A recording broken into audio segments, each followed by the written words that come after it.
के बाद भी एलजी साहब उनके आदेश को क्यों नहीं मान रहे? जब ट्रांसफर पोस्टिंग का अधिकार चुनी हुई सरकार को दिया गया, सर्विसेज सेक्रेटरी का ट्रांसफर करके 2 दिन से फाइल उनके पास पड़ी हुई है। उलट यहाँ के ऑफिस से जो है अधिकारियों को धमकाया जा रहा है। साथ ही साथ जो है ये कहा जा रहा है कि मंडे तक ऑर्डिनेंस आ जाएगा, कोई चुनी हुई सरकार की बात मानने की जरूरत नहीं है।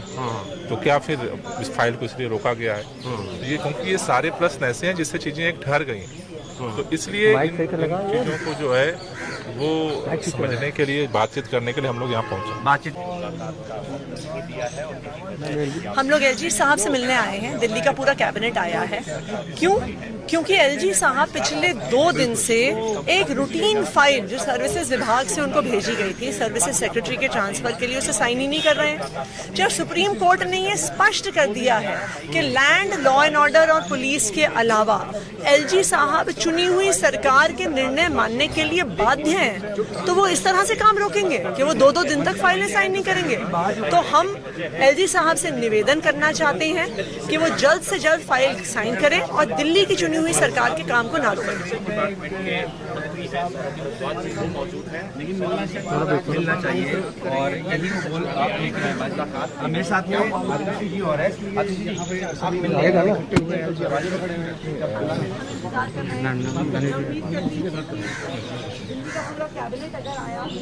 आप लोग एलजी हाउस में आए हैं, किस लिए आए बताइए? भाई एलजी हाउस हम तो आए हैं एलजी साहब से मिलने के लिए, क्योंकि 2 दिन पहले सेक्रेटरी सर्विस को चेंज करने की फाइल जो है वो एलजी साहब को भेजी थी।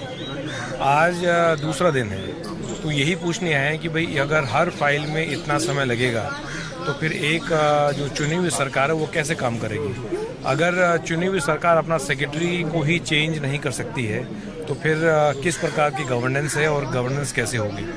कॉन्स्टिट्यूशन बेंच जजमेंट के बाद ये स्पष्ट है कि एलजी साहब के पास 3 रिजर्व सब्जेक्ट जो हैं, police, land and law and order को छोड़ के बाकी जितने भी इश्यूज हैं, जितने भी जो सब्जेक्ट्स हैं, वो सब में गवर्नमेंट के पास पूरे अधिकार हैं और एलजी साहब जो हैं वो एड एंड एडवाइस से बाउंड हैं। तो अगर एलजी साहब को सुप्रीम कोर्ट का जो आदेश है कॉन्स्टिट्यूशन बेंच का उसको भी नहीं मानना, तो फिर तो क्लियर है कि वो ये नहीं चाहते कि दिल्ली सरकार जो है वो काम करे। दिल्ली की जनता ऐसे ही सफ़र करती रहे और जनता की जो है वो काम ना हो। कहा जा रहा है तो ऐसी कंप्लेंट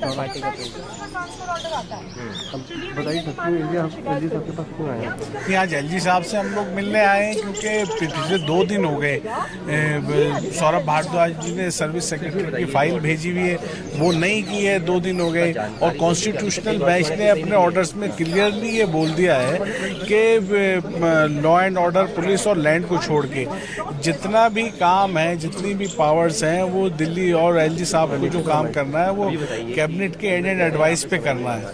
और 2 दिन हो गए तो हम सब लोग उनसे ये रिक्वेस्ट करने आए हैं कि 2 करोड़ दिल्ली की जनता ने अरविंद केजरीवाल गवर्नमेंट को चुना है और कॉन्स्टिट्यूशनल बेंच ने अपना साफ साफ निर्णय सुना दिया है, तो उस पर अमल करें और उस फाइल को जल्दी क्लियर कर दें। और जो अभी दिल्ली सरकार के जो है अधिकारियों को ऐसा भी मतलब यहाँ से फोन भी जा रहे हैं कि गवर्नमेंट का काम ना करें, गवर्नमेंट की ना सुने, तो क्या वो इस चीज़ का इंतज़ार कर रहे हैं कि किसी ऑर्डिनेंस का इंतज़ार कर रहे हैं? सुप्रीम कोर्ट्स के ऑर्डर के खिलाफ MHA लाने का वो क्या इंतज़ार कर रहे हैं? तो हम तो उनके पास आज इसीलिए उनसे पूरी कैबिनेट मिलने आई है कि सर्विसेज के काम को ना रोके, दिल्ली की 2 करोड़ जनता के काम को ना रोके। कहा गया कि अधिकारी मनमाना कर रहे थे। ऐसे में यहाँ पर 8 जो साल तक कवायद थी दिल्ली सरकार की, वो फैसला आया 11 मई को। आपके फोन में जो लॉ एंड ऑर्डर पुलिस को लेकर के, पब्लिक ऑर्डर को लेकर के बाकी जितने भी देख सकते हैं जो है वो फैसला लेगी। आखिरी कमेंट आपसे लूंगा, आप हमसे बड़े सौम्य तरीके से मिलते हैं। आशीष मौर्य बोले आपने उनको आया। अब देखिए ये ऐसा है जैसे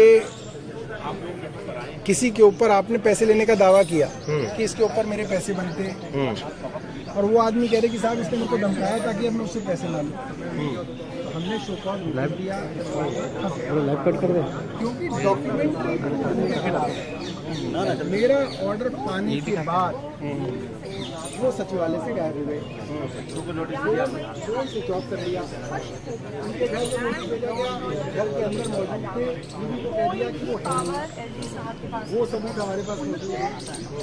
उसके बाद फोन पे उनको कांटेक्ट किया गया, उन्होंने फोन से बड़ी तेजी से कार्रवाई होगी। और 11 मई को जब फैसला आया था, उस वक्त मुख्यमंत्री ने भी प्रेस कॉन्फ्रेंस करके कहा था कि जिन भी अधिकारियों ने पब्लिक के काम रोके, मैं ऑर्डिनेंस वाली बात नहीं बोली भुगत भी होगी। जल्द ही बड़े प्रशासनिक फेरबदल होंगे। जब ये फेरबदल होने शुरू हुए तो उसकी जो फाइल है, देखिए, जो बात सबके सामने आ रही है वो ये है कि सुप्रीम कोर्ट की कॉन्स्टिट्यूशनल बेंच की जजमेंट के बाद केंद्र सरकार काफ़ी परेशान है, लगाए जा रहे अधिकारी काफ़ी नर्वस है, और वो इस बात से परेशान है कि अगर चुनी हुई सरकार के मुख्यमंत्री अरविंद केजरीवाल के पास ये सारे अधिकार आ गए तो केंद्र का दिल्ली की सत्ता पे जो कब्जा है वो हट जाएगा। इसीलिए बैकडोर से एक षड्यंत्र के तहत ये बात सुनने में आ रही है कि केंद्र सरकार, एलजी साहब सब मिलके एक ऑर्डिनेंस लाने की तैयारी कर रहे हैं ताकि सुप्रीम कोर्ट के इस आदेश को किसी तरीके से बाईपास कर दिया जा सके,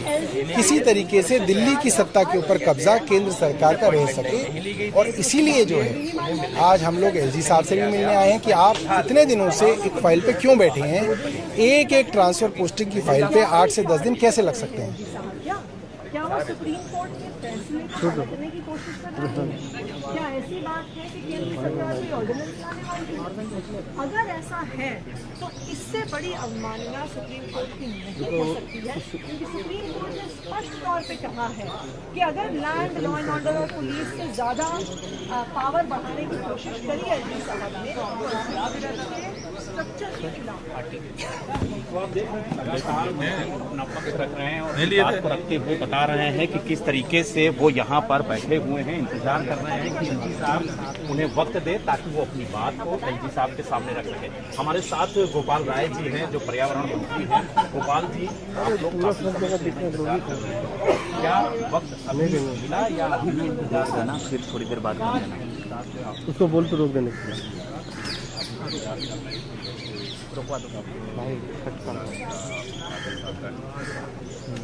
तो किन मुद्दों को आज एलजी के सामने जब बोलेंगे